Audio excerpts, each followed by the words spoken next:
In the last few weeks, I've been watching a ton of snowboard videos and going through my whole snowboard movie collection.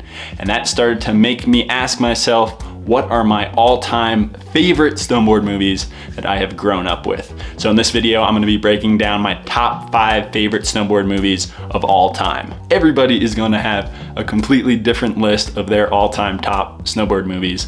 And I would love to hear what your favorite movies are, whether it's your top 1 or your top 3, let me know in the comments. Let's have a little discussion about it. But getting right into it and starting with my number 5 favorite snowboard movie of all time, we are going with Burton's 13. This movie came out when I was in high school, and me and my buddies actually went to a premiere of it in New York City, which helped to make it one of my favorite movies. But aside from that, it has a lot of hype in the intro. It's got an amazing soundtrack and some really sick parts. In this one, it starts off with the opener coming from Mikkel Bang with a ton of big jumps, powder hits, and all the little funky stuff that Mikkel Bang likes to do, whether it's tree redirects or just big backside 180s. It's a great way to start the movie off. Rolling along the movie, you've also got an end of the season big jump session with the whole crew, with the likes of Danny Davis and even P2 Peronin, and a little bit of the young buck, Mark McMorris. I think he was probably about 17 or 18 in this part, and he's throwing down a triple to end the sunset session. And that's one of the cool things about this movie. It's not just specific people's full parts. You have that heavenly jump session, and then you've also got the peace pipe, which is one of the first Danny Davis Peace Park sessions and parks that he created. This one was a full-on half pipe with huge rails. They had the Burton crew ripping it up in the spring, and it was massive. It started off with a mega hip into the beginning of the pipe, and then they had channel gaps and rails across the channel. And then at the end of the session, we even get a front double 10 from Mark McMorris in the pipe, which was super sick to see. A few more standout parts in this movie are coming from John Jackson. This is right when he got on the Burton team, and this is gonna be his first and only full part in a Burton movie. We've also got a sick part coming from Jeremy Jones. In the beginning, Jeremy talks about wanting to switch it up and create new tricks. So he was doing all these redirects and then all these crazy wall rides, which is a cool new way to take a part. Getting towards the end of the movie, the second to last part is a hammer of a part from UC. This was actually his last full part filming in his career, and it is so sick. He does massive airs, huge tricks, and ends it off with a backside double cork 1080, a front side double cork 1080, and then a switch backside double cork 1080. Amazing part and killer song. Right before the credits, we get a little part from Kevin Pierce, right when he gets back on the snow for his first time after his big crash. This took place in Breckenridge, and they had this whole squad of people riding down for Kevin's first lap back, and it was a perfect way and such a cool thing to see to end the movie. Next up on the list at number 4 is gonna be Unions Stronger. This is an unbelievably sick movie with everything from huge backcountry lines, street parts, deep Japan powder, and everything in between. This movie came out just a few years ago, and if you haven't seen it, you can watch it for free on Red Bull TV. Opening up this movie, we've got a full part from Kazu, which is one of my favorite parts of all time. Everything clicked. He's got the dreads whipping, he's doing huge tricks off of huge cliffs in the backcountry, and he is looking like a G to the illest song from Method Man. After that, we've got a little cheese and crackers mini ramp part from Scott Stevens' backyard, just getting super creative, doing hippie jumps on the board, swivel bindings, and just like the most unique snowboarding you've ever seen. That's just a little part in there, but we also get a full part from Scott Stevens, and I think it's one of the best Scott Stevens parts there's ever been.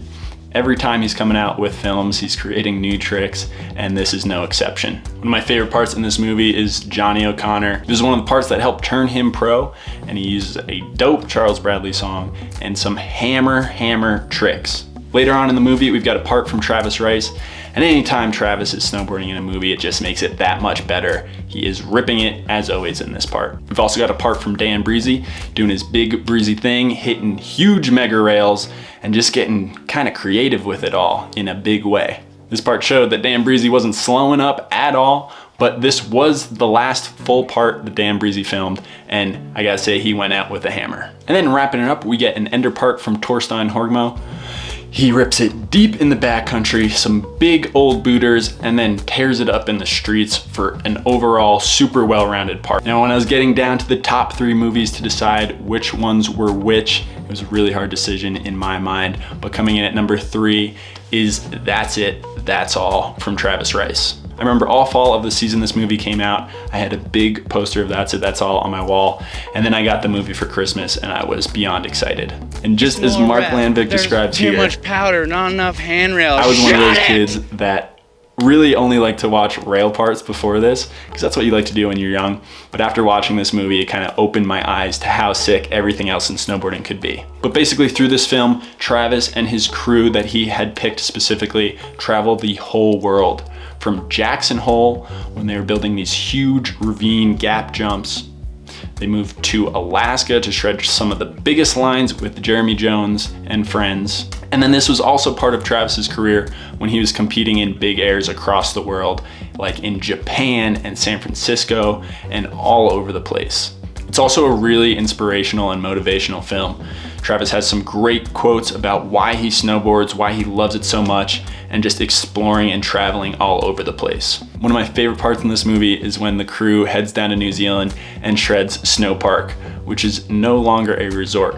But back in the day, this was the go-to place for all the top snowboarders in the world to train in the summer months. When they filmed this section, they did not have a fully closed resort, and they had helicopters on the resort filming with a completely packed mountain. And in fact, one of my favorite shots in the whole movie is when Scotty Lego blasts a huge frontside air, and you can tell that the helicopter is down in the pipe moving towards him as he's doing the air. I have shown That's All to many people that don't snowboard, and it has pulled them in so close to watching all the scenes that they need to know more about snowboarding. That's one of the reasons it's one of my favorite films.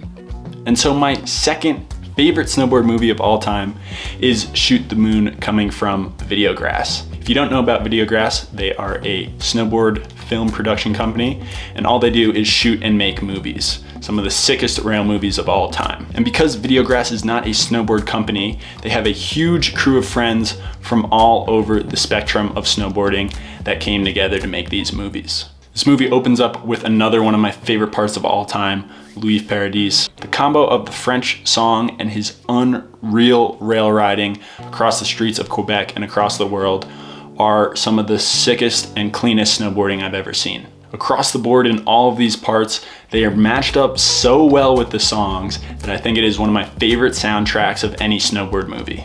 And because this was a crew of tight homies, there's a lot of fun going on in between the parts, a lot of hijinks, and a little bit of a closer look to behind the scenes of filming in the streets. With that, there's also a ton of slams. These dudes go so big in the streets, they are breaking boards all over the place and wrecking themselves. I also love this movie because across the whole film, it is a very specific style. Every rider's name pops up in a little claymation with kind of a moonscape scene, and I just loved that so much growing up as a teenager. With such a long list of riders in this movie, there are almost too many amazing parts to name. But some of my favorites were Nick Dirks, Jake O.E., Louis, like I said, and then the ender, of course. But this one comes from Jed Anderson. His super smooth and clean style matches up amazingly with the Mazzy song that they picked for his part, and it is just an amazing part. And then all of his tricks are next level, whether they're switch 270s and regular 270s on the same rail, or his huge back lip through the double kink to end his part. And that is going to bring us to my number one top favorite snowboard movie of all time.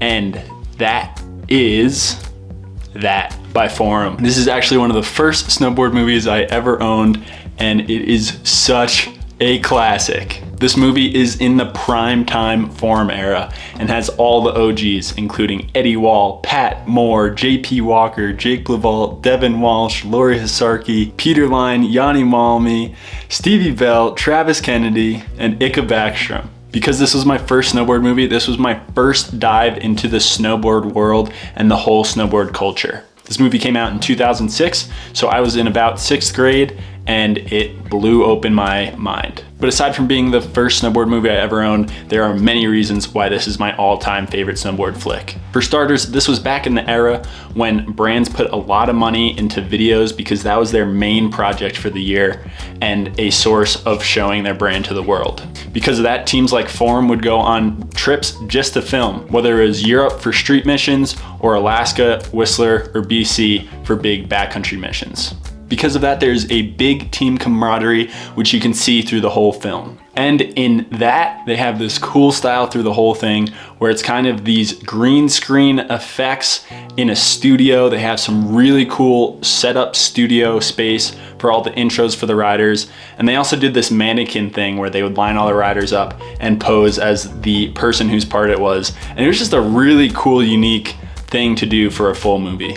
They also did a lot of fun stuff throughout the movie. There's a lot of skits and fun stuff going on that kind of brought the movie together as a whole. So it wasn't just part, done.